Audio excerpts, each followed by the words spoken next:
Hello दोस्तों, कहानी कही अनकही में आपका स्वागत है। आह्लादित समीर आंखें मूंदे सुबह की घटना को कितनी बार दोहरा चुके थे।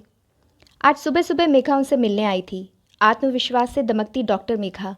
उसकी आवाज़ अभी भी जेहन में गूंज रही थी। सर, मेरी जॉब पूना मेडिकल इंस्टीट्यूट में लगी है। ज्वाइनिंग से पहले आपको बताना चाहती थी कि अब मैं सागर कहलाने योग्य हो गई हूँ।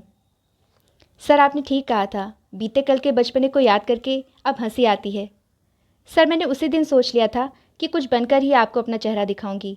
मेरे नाम के आगे लगा डॉक्टर शब्द आपका टीचर्स डे गिफ्ट है। सर, आप मेरे मेंटर हैं।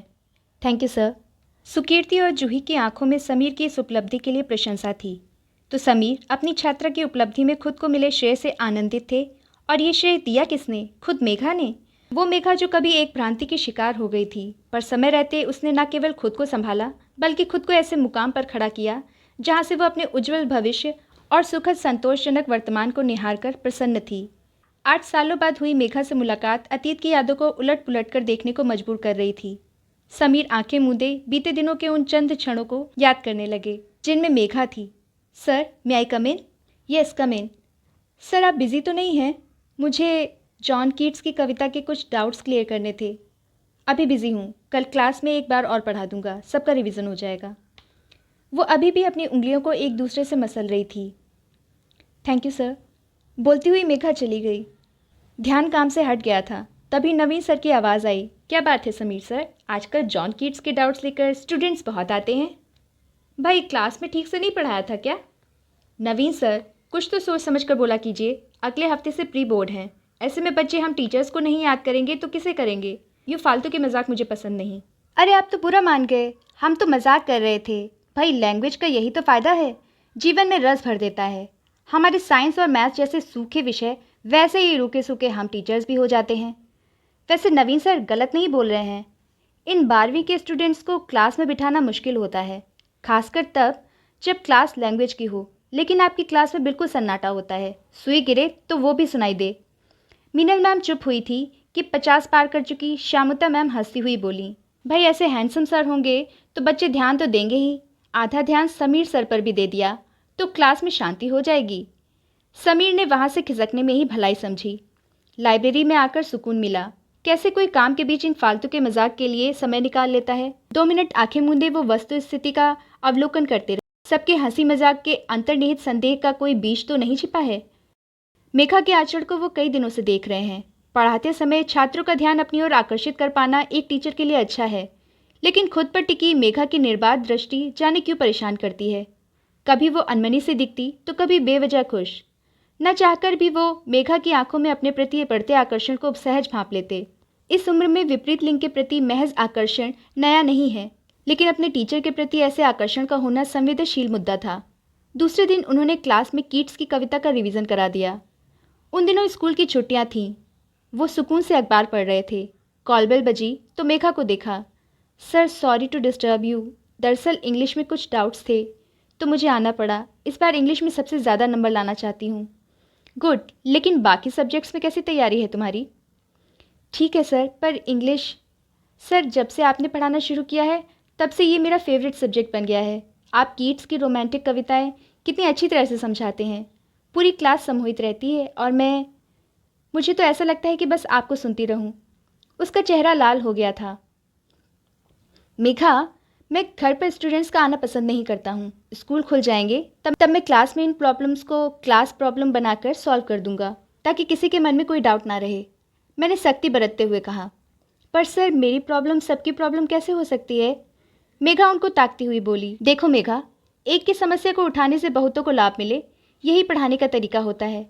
हो सकता है जो तुम्हारे डाउट्स हैं वो किसी और के भी हों। ऐसे में मेरा प्रयास व्यर्थ ना जाए, इसलिए कक्षा में एक साथ सबको पढ़ा दूंगा। सर, मेरी प्रॉब्लम सबसे अलग है। मेघा की बढ़ती धृष्टता बर्दाश्त से बाहर होने लगी थी। मेघा, अब तुम घर जाओ, मुझे और भी काम है, कहकर समीर सर वहाँ से चले गए। उसके जाने के बाद सुकीर्ति ने दरवाज़ा बंद किया। बहुत सिंसियर लड़की है, अपनी पढ़ाई को लेकर बेहद सचेत है। कहकर समीर सोच में डूब गए थे। स्कूल खुलने वाले थे। उस दिन सुकीर्ति जूही को लेकर बाजार गई थी। अचानक मेघा फिर घर आ गई।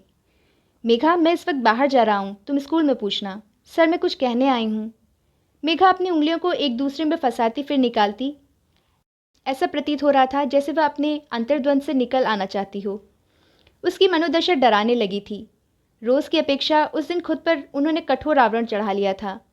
उनकी स्वाभाविक कोमलता छिप गई थी, लेकिन मेघा तो अंतर्मन में बसे प्रेम के वशीभूत सुध-बुध खोने को आतुर थी। अचानक उसने कहा, सर मैं जब भी पढ़ने बैठती हूँ आपका चेहरा सामने आ जाता है। मैं क्या करूँ सर? सही गलत नहीं जानती, बस इतना जानती हूँ कि आप ही मेरा पहला प्यार हैं। आप नहीं मिलते तो जान ही नहीं पाती कि पहले प्यार का नशा कैसा होता है। Sir I love you so much. उसने चेतना शून्य होते हुए कहा। हकबकाए अवाक से वो मेघा का मुंह देखते रहे। जिस पल से आशंकित थे वो सामने था। भय की झुरझुरी सी उभरी। सर कुछ बोलिए, आपकी हाँ या ना पर मेरी जिंदगी टिकी है। उनकी छात्रा उनसे वो जवाब मांग रही थी जिसका उत्तर तलाशने में उनकी चेतना लुप्त हुई जाती थी। अचानक अपने विवेक को जागृत कर वे जोर से बोले, प्यार समझने की उम्र है तुम्हारी? नहीं, तुम किसी के प्यार के योग्य नहीं हो। वो आसमान से गिरती उससे पहले वो बोले, तुम स्वार्थी हो मेघा। मैं अपने प्यार को स्वार्थी लोगों पर ज़ाया नहीं करता हूँ। फिर तमतमाए हुए भीतर कमरे में अखबारों की गड्डियों से कुछ ढूंढने लगे। आवेश में कांपते वो एक अखबार को ले आए। उसे दिखाते हुए बोले, ये लड़की है प्यार के काबिल, क्योंकि इसे अपने माता पिता के प्यार का मोल चुकाना आता है। खबर थी, वेजिटेबल वेंडर की बेटी ने तमाम अभावों के बीच परचम लहराया, साइंस ओलंपियाड में प्रथम स्थान प्राप्त किया। वह मेडिकल में जाकर अपने माता पिता के सपने को साकार करना चाहती है। मेघा की आंखें अपमान से डबडबाई झुकी हुई थीं और वह ज़ोर ज़ोर से उसकी मुख्य पंक्तियों को पढ़ रहे थे। प्यार को व्यक्त करने के बाद इस हश्र के लिए मेघा तैयार नहीं थी। समीर सर की गुस्से से भरी आंखों की ओर देखने की भी हिम्मत नहीं थी। सो अपने दोनों हाथों से चेहरे को ढांप कर रो पड़ी। ऊपर से खुद को कठोर दिखाते वो तब घबरा उठे। सुकीर्ति घर पर नहीं थी। कहीं किसी ने देख लिया तो अर्थ का अनर्थ हो जाएगा। कुछ समझ में नहीं आया तो घर से बाहर निकल गए। कुछ देर खुली हवा में बैठे रहे। मेघा कब वहाँ से गई पता नहीं। आधे घंटे बाद आए तो मेघा जा चुकी थी।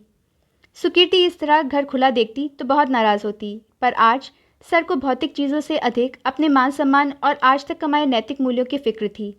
बार बार मूल्यांकन करके इस एक तरफा तथाकथित प्यार में खुद की भूमिका ढूंढते। इस घटना के बाद मेघा स्कूल नहीं आई। एक हफ्ते बाद उसके परेशान माता पिता आए और बताया कि वह मानसिक रूप से टूट गई है। काउंसलर से मिलने की बात हुई, पर मेघा काउंसलर से मिलने को तैयार नहीं हुई। समीर सर का मन उन्हें कचोटने लगा था। उनकी अमनोवैज्ञानिक तरीके से डांट उनकी छात्रा की ज़िंदगी खराब करने जा रही थी।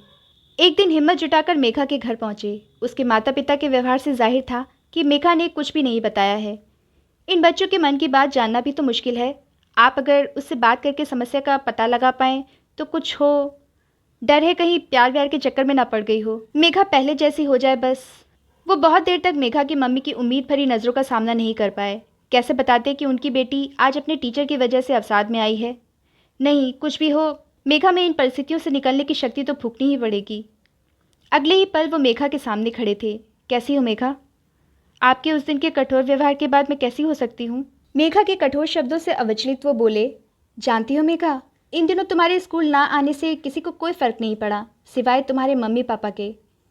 वो चिंता में घुल रहे हैं कि उनकी परवरिश और समर्पण में कहाँ चूक हो गई, जिससे तुम आज इस अवसाद में हो। अगर उन्हें पता चला कि तुम्हारी इस हालत के पीछे मेरा अपरोक्ष रूप से हाथ है तो सोचो मैं खुद से कैसे नज़रें मिलाऊंगा।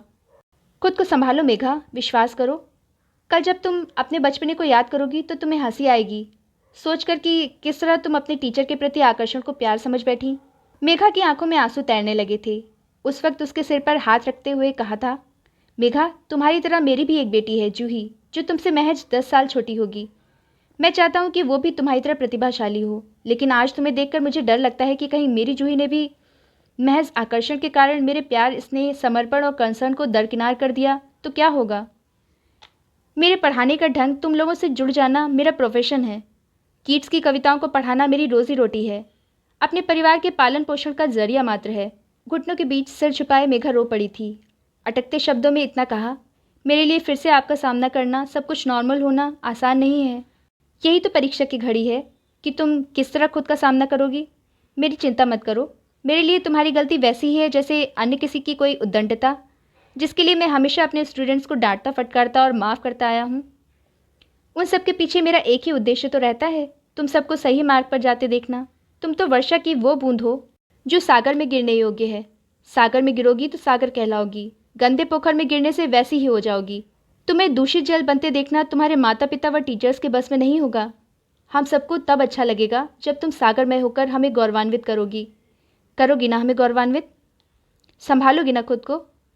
मेघा की आंखों से झरझर आंसू बहने लगे। उसके बाद मेघा स्कूल नहीं आई, लेकिन उसकी मम्मी ने बताया कि वो जी तोड़ मेहनत कर रही है। इम्तिहान हुए, रिजल्ट आया। मेघा ने सबको चौंका दिया 95% लाकर।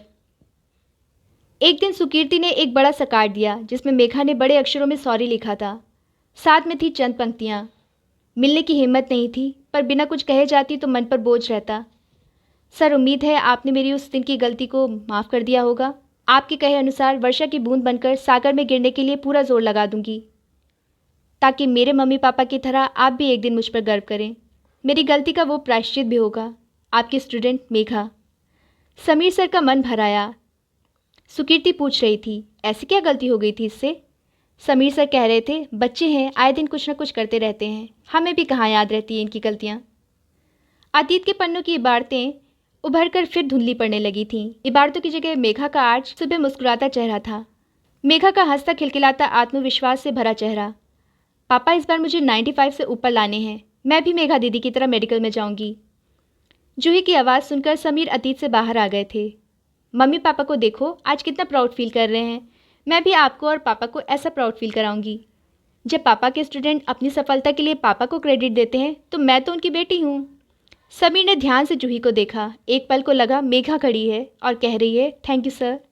उस दिन आपके बोले कड़वे बोल और कठोर व्यवहार मेरे इलाज का एक हिस्सा था, जिसने न केवल मुझे स्वस्थ किया बल्कि इस योग्य बनाया कि मैं समाज के अभ्युदय के लिए योगदान करूं।